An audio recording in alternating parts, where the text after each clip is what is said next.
This is the Insta360 ONE X2, the second generation successor to the appropriately named ONE X. First off, let's address the elephant in the room. This is an odd-shaped camera. Action cameras we see are typically more boxy and square.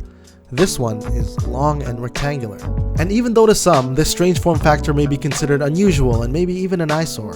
But let's not forget, Quasimodo wasn't good looking, but he had the biggest heart in all of Paris. Inside this eccentric device lies a 360 camera with a constant f2.0 aperture, 7.2mm focal length, weight of 149 grams, waterproof up to 10 meters, and a whopping 1630 milliamp battery, which is 55% bigger than its predecessor, rated to last 80 minutes. So that's all impressive looking at it on a piece of paper. What we really want to know is, does the camera live up to its expectations? Let's find out.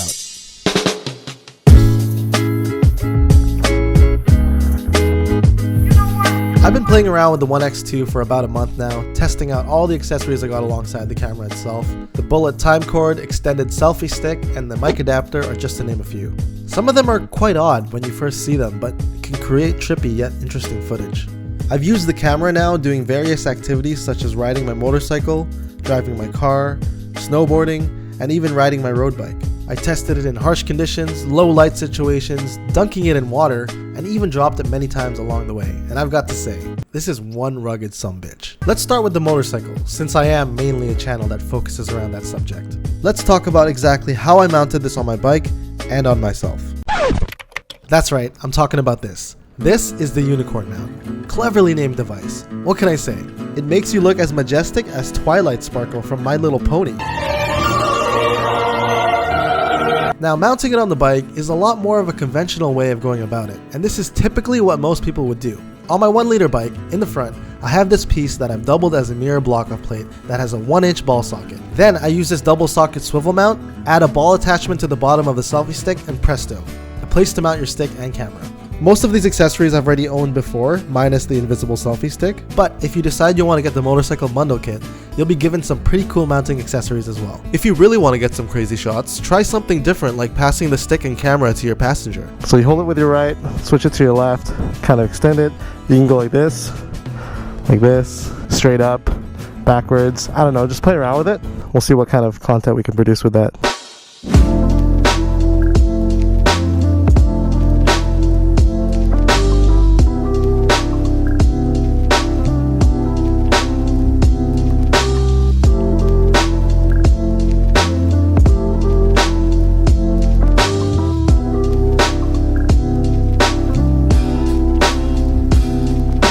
If you're looking to mount your camera on cylindrical objects, this attachment for the motorcycle bundle kit is what you'll be looking for. It opens up a ton of options. After we were done mounting the camera on the bike, we decided to whip out the extended selfie stick, and that's when we found out That does not look right. it's ludicrously long. But you know what they say, the longer, the better. That's what she said!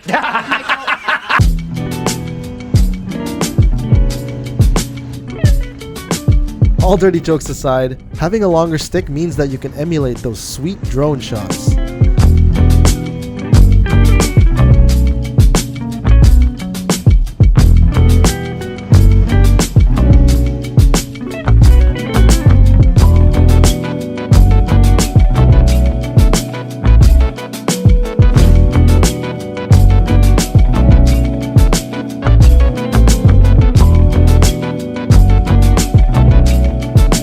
Moving on to snowboarding, this particular day it was snowing heavily, and I wanted to see how long the ONE X2 could hold up in fast-moving situations before the footage became completely unusable.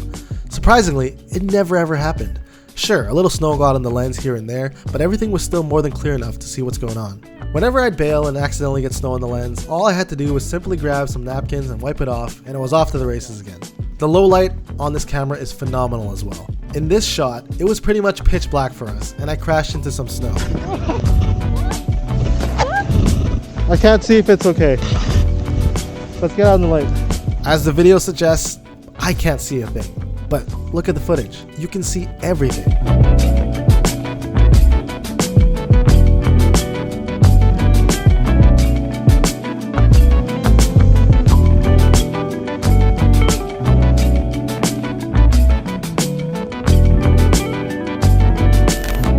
those who may be asking, Stan, why is the touchscreen circular? Why isn't it square like our phones, tablets, monitors, or a lot of smartwatches?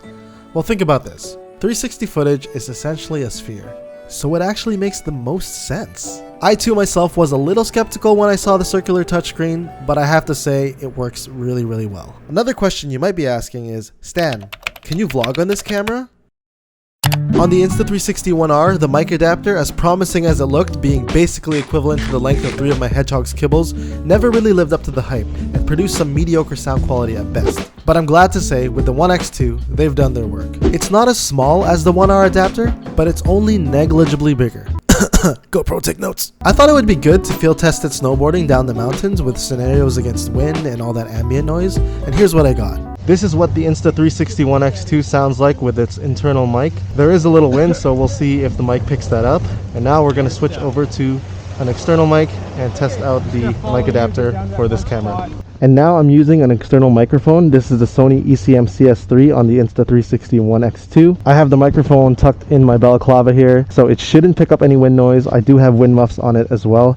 And we're actually going to take this on the slope and we're going to talk a little bit as we're riding to see what it sounds like on the mountain. Let's go. So right now you should be picking up a little bit of wind noise, but that should be okay because I'm sure you could still hear me because the mic is literally right beside my mouth. On the plus side, if this works out and I'm able to actually vlog while I'm snowboarding, next season I'm definitely going to consider doing this. I also know that you're going to see this wire hanging this entire time, but this microphone is not long enough to wrap around the pole.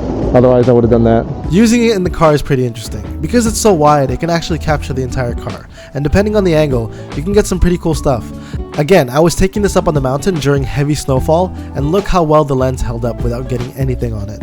Lastly, let's put the ONE X2 on a road bike. Some pretty cool things you can get here, and remember, when I was filming this, the camera itself was shaking like crazy, but take a look at how stable the footage is coming out. Since I released my ONE R video, there's been so many updates to both the mobile and desktop app that even I'm having trouble keeping up with it. It goes to show that Insta360 really works hard for its consumers. One feature in particular that really stuck out to me is called deep tracking.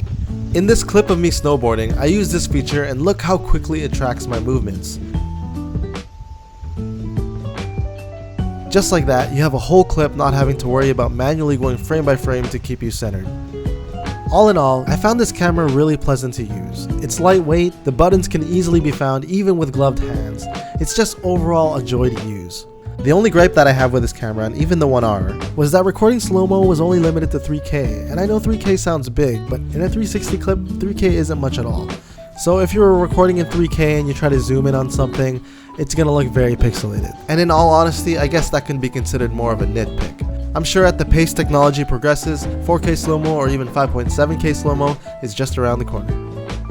So that was my review on the Insta360 ONE X2. Guys, I've had way more fun than I thought I would have having this camera around. I have literally been bringing it everywhere with me, and getting all of those different types of shots can really spice up what you can do as a video creator. Before I end this video, I just want to give my thanks to Daiwa from Insta360. She was the one who was helping me and got all of this stuff sent out to me, and honestly, this is just scratching the surface. There are so many more accessories that you can pair with these 360 cameras, so if you guys are looking to get more unique shots than the ones you've seen in this video, jeans and a black top.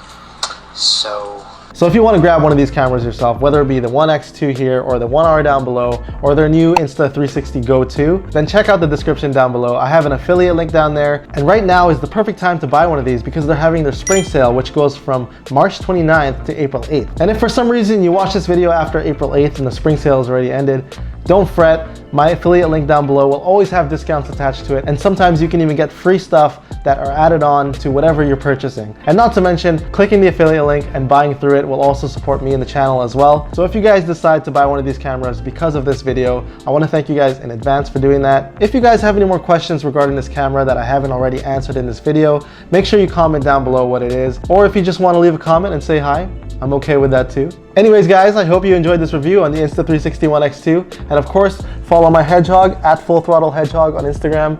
She's so cute, and I'm really thankful that she helped me out a little bit there, film some parts of the video. And yeah, I'll see you guys in the next video. Peace. Thank you, baby.